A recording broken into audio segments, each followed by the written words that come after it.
আসসালামু আলাইকুম। সবাইকে স্বাগত জানাচ্ছি আমি নাইম ফাথম মুবিন। শুরুতে সংবাদ শিরোনাম। বাংলাদেশের সর্বশেষ গুরুত্বপূর্ণ আপডেট সংবাদে আপনাকে স্বাগত। শুরুতেই সংবাদ শিরোনাম, পরে বিস্তারিত। প্রথমেই জানাবো আমাদের হাতে থাকা সর্বশেষ গুরুত্বপূর্ণ সবথেকে তাজা আপডেট সংবাদ। এবার এস আলমের মালয়েশিয়ার হোটেলের দিকে নজর। দেশে দেশে বিস্তৃত হচ্ছে তদন্ত। বাংলাদেশি বংশোদ্ভূত চোরাকারবারি সিঙ্গাপুরের প্রবাসী ব্যবসায়ী মোহাম্মদ সাইফুল আলম ওরফে ব্যাংকেকো এস আলমকে ঘিরে আন্তর্জাতিক তদন্তের পরিধি ক্রমেই বাড়ছে। কর্তৃপক্ষের অভিযোগ, চট্টগ্রাম থেকে ভূমধ্য সাগর পর্যন্ত বিস্তৃত তার ব্যবসায়িক সাম্রাজ্যের একটি অংশ পাচার করা অর্থের উপর গড়ে উঠেছে। নতুন করে এই সন্ত্রাসী এস আলমের বিরুদ্ধে মালয়েশিয়ায় বিস্তৃত তদন্ত করা হচ্ছে। মালয়েশিয়ায় তার দুটি বিলাসবহুল সম্পদ রয়েছে। মাত্র কয়েকদিনের আগে তার এবং তার স্ত্রীর নামে থাকা একটি বিলাসবহুল সম্পদ জব্দ করেছে। এরপর জানাবো, স্থানীয় সরকার নির্বাচন শুরু সেপ্টেম্বর বা অক্টোবরে বললেন মির্জা ফখরুল। চলতি বছরে বর্ষা মৌসুমের পর সেপ্টেম্বর বা অক্টোবর মাস থেকে পর্যায়ক্রমে দেশজুড়ে স্থানীয় সরকার নির্বাচন শুরু হবে বলে জানিয়েছে স্থানীয় সরকার পল্লী উন্নয়ন ও সমবায় মন্ত্রী মির্জা ফখরুল ইসলাম আলমগীর। তিনি বলেছেন, আমরা পর্যায়ক্রমে নির্বাচনগুলো করব। এদিকে পুলিশের গাড়ি ভরে হামলা, ডিসিএসপির গাড়ি ভাঙচুর, ওসিসহ আহত ৩০। আদিতমারীতে শিশু হত্যার জেরে রণক্ষেত্র। লালমনিরহাটের আদিতমারী উপজেলায় ভুট্টাক্ষেত থেকে মাটি চাপা দেয়া অবস্থায় নন্দিনী রায় ৭ নামের এক প্রথম শ্রেণীর শিশু শিক্ষার্থীর বস্তাবন্দি মর্ধে উদ্ধার করেছে পুলিশ। এই ঘটনায় মূল অভিযুক্ত বিধানকে আটকের পর তাকে ছিনিয়ে নিতে পুলিশের সঙ্গে স্থানীয় জনতার ব্যাপক সংঘর্ষের ঘটনা ঘটে। এ সংঘর্ষে ওসিসহ অন্তত ৩০ জন আহত হয়েছে। এদিকে আত্মরক্ষায় পুলিশের গুলিতে ২ ছিনতাইকারী গুলিবিদ্ধ, আটক ৪ জন। রাজধানীর আদাবরে চাপাতি দিয়ে কুপিয়ে এক বিকাশ এজেন্টের ৩.৫ লক্ষ টাকা ছিনতাইয়ের ঘটনায় পুলিশের সদস্যরা মাঠে নামার পর পুলিশের সদস্যদেরও কুপিয়েছে ছিনতাইকারীরা। আত্মরক্ষার জন্য পুলিশ গুলি করলে ২ ছিনতাইকারী আহত হয় এবং ৪ জনকে আটক করা হয়েছে। এবং সর্বশেষ জানাবো, চুয়াডাঙ্গায় নিষিদ্ধ ছাত্রলীগের নেতা গ্রেপ্তার। চুয়াডাঙ্গার পৌর এলাকায় রাষ্ট্রবিরোধী কর্মকাণ্ড, সামাজিক যোগাযোগ মাধ্যমে অপপ্রচার এবং এলাকায় অস্থিতিশীল পরিবেশ সৃষ্টির অভিযোগে ছাত্রলীগের এক নেতাকে গ্রেপ্তার করেছে চুয়াডাঙ্গা সদর থানা পুলিশ। গ্রেপ্তারকৃত ছাত্রলীগ নেতার নাম ইয়াসিন আলী ১৯। তিনি চুয়াডাঙ্গা জেলা ছাত্রলীগের সদস্য ছিলেন। প্রিয় দর্শক, এতক্ষণ শুনছিলেন সংবাদ শিরোনাম, এবারে বিস্তারিত। তবে তার আগে বন্ধুরা, অনুরোধ থাকবে এই সংবাদটিতে একটি লাইক দিন।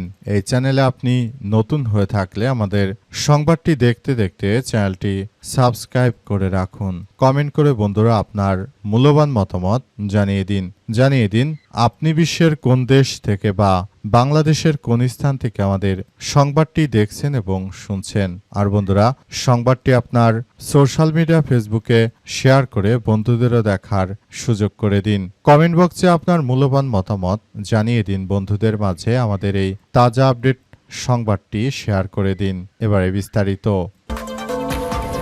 স্থানীয় সরকার নির্বাচন শুরু সেপ্টেম্বর বা অক্টোবরে বললেন মির্জা ফখরুল। বিএনপির মহাসচিব এবং স্থানীয় সরকার মন্ত্রী মির্জা ফখরুল ইসলাম আলমগীর জানিয়েছেন যে এবছরের সেপ্টেম্বর মাস থেকেই স্থানীয় সরকার নির্বাচন অনুষ্ঠিত হবে। স্থানীয় সরকার নির্বাচন উপলক্ষে সারা বাংলাদেশেই এক আমেজ বইছে। স্থানীয় সরকার নির্বাচন বাংলাদেশে এই মুহূর্তে অত্যন্ত গুরুত্বপূর্ণ একটি নির্বাচন হয়ে দাঁড়িয়েছে।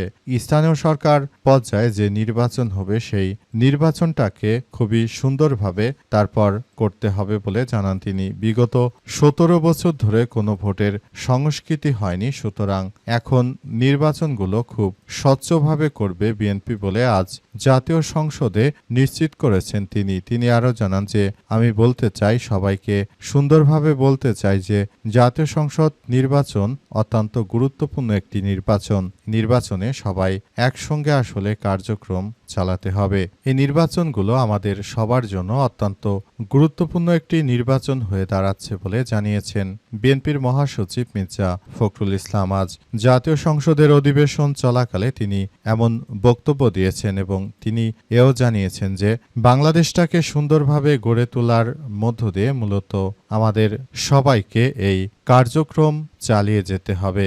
এটি আমাদের সবাইকে খুবই গুরুত্ব সহকারে দেখভাল করতে হবে।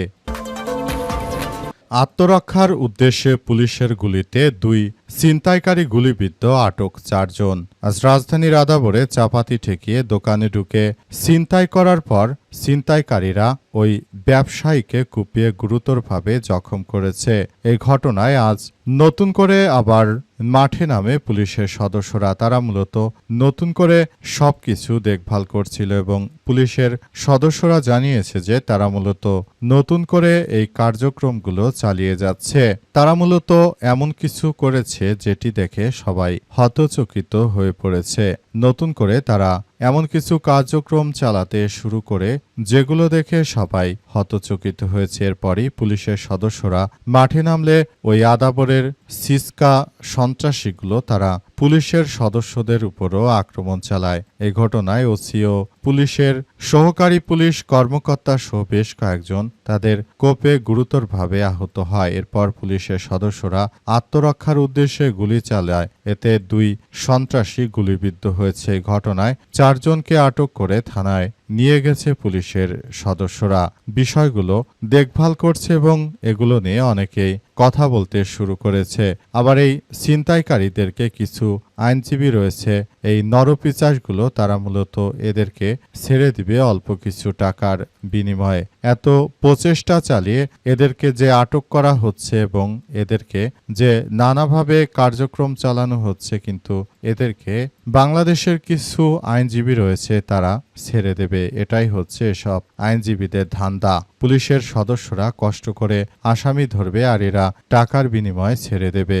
এই ধরনের পুলিশ কর্মকর্তাদের কারণেই মূলত বর্তমান সময়ে আমাদের বাংলাদেশের এই পরিস্থিতি এতটা ভয়াবহ বিপর্যয়ের মুখে পড়েছে। মূলত এই সন্ত্রাসীদেরকে যারা আশ্রয় প্রশ্রয় দিচ্ছে এর মধ্যে এক শ্রেণীর আইনজীবীও রয়েছে। তারা মূলত এদের কাছ থেকে পয়সা নিয়ে সেই পয়সা দিয়ে দেশের ভালো স্বার্থের দিকে না লাগে বরং তারা নিজেরাই এমন কিছু করছে যেটা দেখে সবাই হতচকিত হয়ে যাচ্ছে। কারণ পড়াশোনা শিখে তাদেরকে জনকল্যাণে কাজ করার কথা ছিল, কিন্তু তারা উল্টো জন অকল্যাণে যে সব কাজ হয় সেগুলো করে।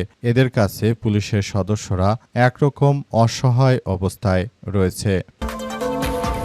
পুলিশের গাড়িবহরে হামলা, ডিসিএসপির গাড়ি ভাঙচুর, ওসি সহ আহত 30। আদিতমারীতে শিশু হত্যার জেরে রণক্ষেত্র। লালমনিরহাটে আদিত্যমারীতে উপজেলায় ভুট্টাক্ষেত থেকে মাটি চাপা দেয়া অবস্থায় নন্দিনী রানী 7 নামের 1ম শ্রেণীর শিশু শিক্ষার্থীর বস্তাবন্দি মর্ধে উদ্ধার করেছে পুলিশ। এই ঘটনায় মূল অভিযুক্তকে আটকের পর তাকে ছিনিয়ে নিতে পুলিশের সঙ্গে স্থানীয় জনতার ব্যাপক সংঘর্ষের ঘটনা ঘটে। বিক্ষুব্ধ জনতা অভিযুক্তের বাড়িতে আগুন দেওয়ার পাশাপাশি জেলা প্রশাসক, ডিসি, পুলিশ সুপার, এসপি এবং উপজেলা নির্বাহী অফিসার ইউনোর গাড়ি ভাঙচুর করার সময় পরিস্থিতি নিয়ন্ত্রণে আনতে সাউন্ড গ্রেনেড নিক্ষেপ করে পুলিশ। এতে বেশ কয়েকজন পুলিশ সদস্য এলাকাবাসী আহত হয়। আজ উপজেলার বেলাহাটি বেলাবাড়ি ইউনিয়নের ফলিমারি গ্রামে একটি ভুট্টা ক্ষেত থেকে ওই শিশুর লাশ উদ্ধার করা হয়েছে। হত্যাকাণ্ডের পর তদন্তে নেমে আদিতমারী থানা পুলিশ শিশুটির চাচা পারিবারিক সম্পর্কের বিধান 19কে অভিযুক্ত হিসেবে শনাক্ত করে এবং তাকে গ্রেপ্তার করে নিয়ে যায়। এই ঘটনায় বিধানের বাড়িতে ভাঙচুরের পর আগুন দেওয়ার ঘটনা ঘটেছে এবং বর্তমানে বিধানের বাড়িতে আসলে পরিস্থিতি থমথমে অবস্থা বিরাজ করছে এবং সবকিছু সুন্দরভাবে করা যাচ্ছে না। এবার এস আলমের মালয়েশিয়ার হোটেলের দিকে নজর। দেশে দেশে বিস্তৃত হচ্ছে তদন্ত। বাংলাদেশের বংশোদ্ভূত সিঙ্গাপুর প্রবাসী ব্যবসায়ী মোহাম্মদ সাইফুল আলম বা ইসলামী ব্যাংক খেকো এস আলমকে ঘিরে আন্তর্জাতিক তদন্তের পরিধি ক্রমেই বৃদ্ধি পাচ্ছে। কর্তৃপক্ষের অভিযোগ, চট্টগ্রাম থেকে ভূমধ্যসাগর পর্যন্ত বিস্তৃত তার ব্যবসায়িক সাম্রাজ্যের একটি অংশ পাচার করা অর্থের উপর গড়ে উঠেছে। মাত্র 2 সপ্তাহের ব্যবধানে সাইপ্রাসে তার এবং তার স্ত্রীর মালিকানাধীন একটি বিলাসবহুল আবাসিক সম্পত্তি জব্দের নির্দেশ দেওয়া হয়েছে। একই সময়ে বাংলাদেশে একটি আদালত তার অনুপস্থিতিতে 5 মাসের কারাদণ্ড দিয়েছে। অন্যদিকে সিঙ্গাপুরে তার ব্যবসায়িক নেটওয়ার্ক নিয়ে অব্যাহত রয়েছে তদন্ত। সেখানে তার সম্পদের পরিমাণ 100 কোটি মার্কিন ডলারেরও বেশি জানা গেছে। এখন নজর পড়েছে মালয়েশিয়ার রাজধানী কুয়ালালামপুরে অবস্থিত এস আলম গ্রুপ সংশ্লিষ্ট দুটি বিলাসবহুল হোটেলের দিকে। শহরের গুরুত্বপূর্ণ সড়ক জালাল সুলতান ইসমাইল ও জালাল আমপাংয়ের সংযোগ স্থলে অবস্থিত Renaissance Kuala Lumpur hotel and convention centre এবং 4 point by Sheraton Kuala Lumpur city centre. প্রতিবেদনে আরও উল্লেখ করা হয়েছে যে বাংলাদেশের প্রধানমন্ত্রী বিদেশ সফরের প্রথম আমন্ত্রণটি এসেছে ভারত থেকে, এরপর মালয়েশিয়া। এই পরিস্থিতির মধ্যে বাংলাদেশের নবনির্বাচিত প্রধানমন্ত্রী মালয়েশিয়ায় যাচ্ছেন। তার আগেই এস আলমের এই সম্পদগুলো সম্পর্কে সরকার খুবই গুরুত্ব সহকারে কার্যক্রম চালাচ্ছে। নতুন করে আসলে বিষয়গুলো খুবই গুরুত্ব সহকারে দেখা হচ্ছে। এই ঘটনায় এখন পরিস্থিতি থমথমে অবস্থা বিরাজ করছে। এস আলমের যত সম্পদই থাক না কেন তাকে অবশ্যই আইনের আওতায় নিয়ে আসা হবে বলে নিশ্চিত করেছে সরকার।